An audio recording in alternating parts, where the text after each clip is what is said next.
अस्सलाम वालेकुम, good morning. आप सबका मेरे चैनल पे वापस से स्वागत है। तो यह है गोल्ड का चार्ट। जैसे कि आप देख सकते हो, गोल्ड ने एक अच्छी तेज़ी दिखाई और highest point of the week पे जाके बंद हुआ है। एक बहुत ही स्ट्रॉन्ग जो है गोल्ड के अंदर बाइंग आ गई थी कल।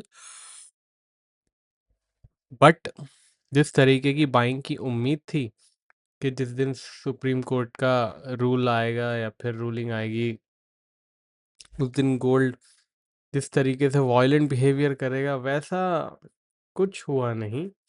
I was expecting more violence from gold but gold ने ऐसा कुछ वॉयलेंस दिखाया नहीं। गोल्ड प्राइसेस के अंदर बहुत ही एक शांति से, अगर आप, मैं इसको चार्ट को थोड़ा छोटा कर दूं, आवरली चार्ट पे आ जाए हम। ये आवरली चार्ट है, इसमें आप देखोगे तो बहुत शांति शांति से गोल्ड प्राइसेस बढ़े। ये रीडिंग वाली जो है, ये है रूलिंग वाली कैंडल, और उसके बाद बहुत ही शांति से गोल्ड आराम आराम से बढ़ा है। जिस तरीके से एक बड़ी 100-150 डॉलर की उम्मीद थी, एक ही कैंडल में जो है 150-200 डॉलर बन जाएंगे, या एक एक ही कैंडल में 150-200 डॉलर ऊपर नीचे हो जाएगा, वैसा कुछ हुआ नहीं।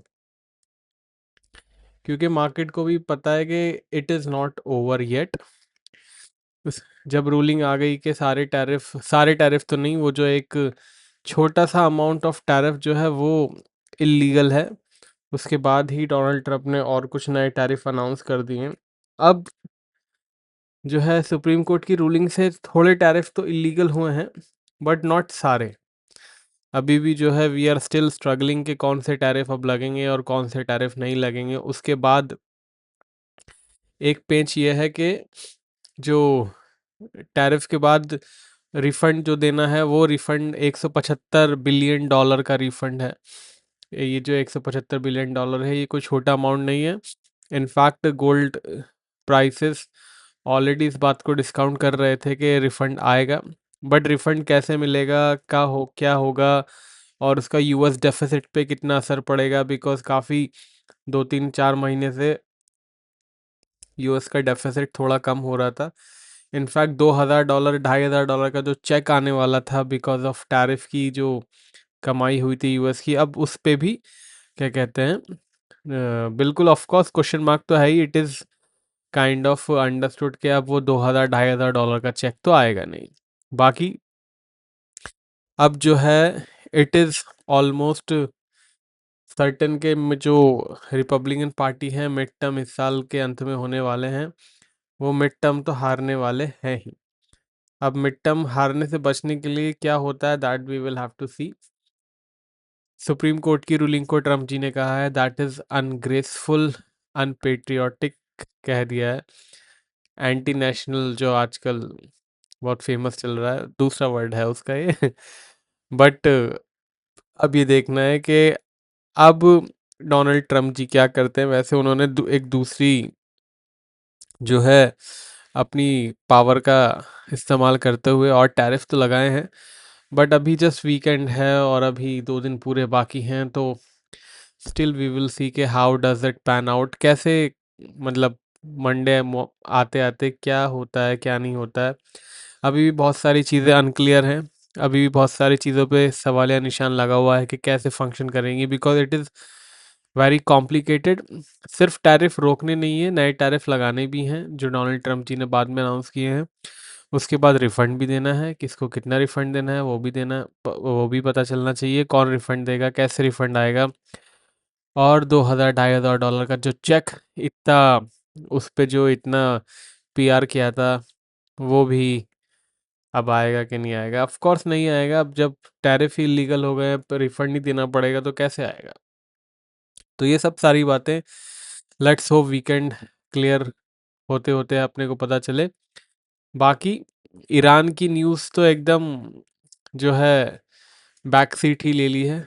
जो एक ईरान की न्यूज़ थी कि इस वीकेंड पे हमला हो सकता है, फिलहाल उसका कोई भी अपडेट नहीं है, ना ही उसका कुछ पता है कि क्या उसका होने वाला है, बिकॉज सुप्रीम कोर्ट की ये वाली जो रूलिंग आई है, that is one of the most important ruling modern times में यूएस गवर्नमेंट के लिए, बिकॉज काफ़ी मुझे याद नहीं है कि यूएस गवर्नमेंट ने कभी यूएस सुप्रीम कोर्ट और यूएस गवर्नमेंट में इतना बड़ा डिफरेंस हो ओपिनियन में।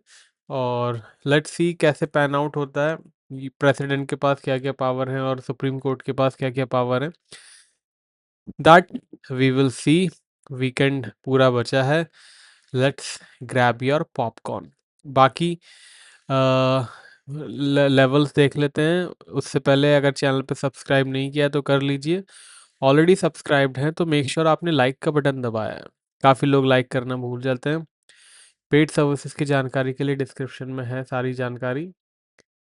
अभी फ़िलहाल $5100 के आसपास क्लोजिंग हुई है और एक एक्सट्रीमली एक्सट्रीमली बेनिफिशियल क्लोजिंग है ये। बहुत टाइम बाद, बहुत टाइम तो मैं नहीं कहूँगा, बट हाँ ऑलमोस्ट 1 महीने बाद ऐसी क्लोजिंग $5100 के आसपास की गोल्ड प्राइसेस ने दी है।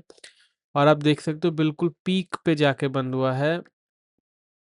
जो पीक है ये हफ्ते की पूरी, उस पीक पे जाके बंद हुआ है। और अच्छी बात यह है कि कोई भी विक आपको उप नहीं दिखाई देगी। एक बहुत ही क्लीन कैंडल है ये, बहुत ही क्लीन कैंडल है ये, तो that is a good sign.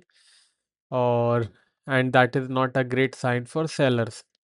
बाकी अगले हफ्ते की बात, कुछ क्लैरिटी आ गई कि हाँ भाई ऐसा होगा, या फिर ईरान की न्यूज़ में कुछ आ गया, then only you will see some cracking श्रैकिंग। अदरवाइज फिलहाल तो एक अच्छा स्ट्रॉन्ग पॉजिटिव जोन में मार्केट जा चुका है। स्ट्रॉन्ग पॉजिटिव जोन में मैं इसलिए कह रहा हूँ बिकॉज 29 और 30 तारीख के बाद से गोल्ड प्राइसेस काफ़ी स्ट्रगल कर रहे थे, बट अब जो है उनका ऐसा लग रहा है स्ट्रगल इज़ ओवर। कब तक ओवर होगा ये अपने को पता नहीं है, बट हाँ अब रेंज जो है 4400 की ही है। 4400 के नीचे जाएगा तभी मार्केट में एक फ्रेश सेलिंग की शुरुआत नज़र आएगी। 4400 से पहले एक सपोर्ट $4600 का भी है। I am just telling you orally, 4600 is also a good support. Resistance जो है $5600 का है, बट $5600 से पहले एक रेजिस्टेंस $5300 का भी है, उस पर ध्यान दीजिएगा। ट्रेंड जो है वो पॉजिटिव ही है। बाकी इंट्राडे ट्रेंड तो मैं आपको डेली वीडियो में बता ही देता हूँ, तो जो लोग डेली चैनल देखते हैं उनको इंट्राडे वीडियो भी पता रहता है। अब चलते हैं सिल्वर की तरफ। यह है सिल्वर का चार्ट। सिल्वर ने भी एक बहुत ही अच्छी तेज़ी दिखाई है। 120-21 डॉलर के बाद $64। आप कैसे, अगर एब्सोल्यूट टर्म में तो नहीं बट रफली 50% का क्रैक आप सिल्वर में देखोगे। 29 तारीख को हाई बनाया था और लोवेस्ट पॉइंट बनाया था 6 तारीख को। मतलब 7 से 8 ट्रेडिंग सेशन में 50% के आसपास कोई कमोडिटी गिर जाती है। उससे आपको पता चलेगा कि कितनी ज़ोर-ज़ोर से मार्केट घूमी है इन दिनों में। बट अच्छी बात ये है कि अब स्टेबलाइज़ हो गई है मार्केट। थोड़ा-सा सिल्वर में अच्छी तेज़ी देखने को मिली है। ऑलमोस्ट हाईएस्ट पॉइंट जैसे कि गोल्ड में हमने देखा, वैसे ही सिल्वर में हाईएस्ट पॉइंट के आसपास क्लोजिंग दी है। बट ये सिल्वर का रिसेंटली में हाईएस्ट पॉइंट नहीं है। थोड़ा-सा सिल्वर को एक बार $85 के ऊपर क्लोज़ हो जाती, तो थोड़ा-सा बेहतर रहता। बट नॉनदलेस एक बहुत ही स्ट्रॉन्ग क्लोजिंग दी है। सिल्वर का सपोर्ट जो है वो $66 के आसपास का है। $66 यानी 66-65 के आसपास का सपोर्ट है। 65 $65 के नीचे निकलेगी और क्लोजिंग देगी। ध्यान दीजिएगा, we are in weekly analysis, तो सारे लेवल्स जो हैं वो क्लोजिंग बेसिस पे हैं। $65 के नीचे की क्लोजिंग का मतलब है हो जाइए तैयार $60 के लिए और $50 के लिए। रेजिस्टेंस है सिल्वर का $101 का। ट्रेंड फ्लैट टू पॉजिटिव कहा जा सकता है। मैं फिलहाल फ्लैट लिख रहा हूँ, but it is flat to positive. अब चलते हैं क्रूड ऑयल की तरफ। यह है क्रूड ऑयल। आई थिंक 5-6 महीने की हाईएस्ट क्लोजिंग दी है क्रूड ऑयल ने, if I am not wrong. हाँ, आप देख सकते हो अगस्त सितंबर के बाद से ऐसी क्लोजिंग आई नहीं है। 5 अगस्त के बाद अब जाके ये $66 के आसपास बंद हुआ है। ऑलमोस्ट 5-6 महीने हो गए। एक अच्छी तेज़ी क्रूड ऑयल प्राइसेस में ईरान की जो न्यूज़ थी ईरान पे स्ट्राइक करने की, उसकी वजह से क्रूड ऑयल में एक अच्छी तेज़ी दिखाई दी थी। बट अच्छी बात ये है कि क्रूड ऑयल सस्टेन कर रहा है।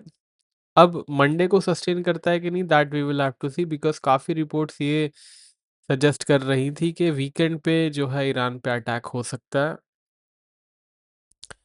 जैसे कि हमने अभी बात करी थी कि ईरान पे अटैक की जो अपडेट थी वो ऑलमोस्ट आना बंद हो गई थी बिकॉज़ ऑफ सुप्रीम कोर्ट की जो न्यूज़ है, यूएस सुप्रीम कोर्ट की।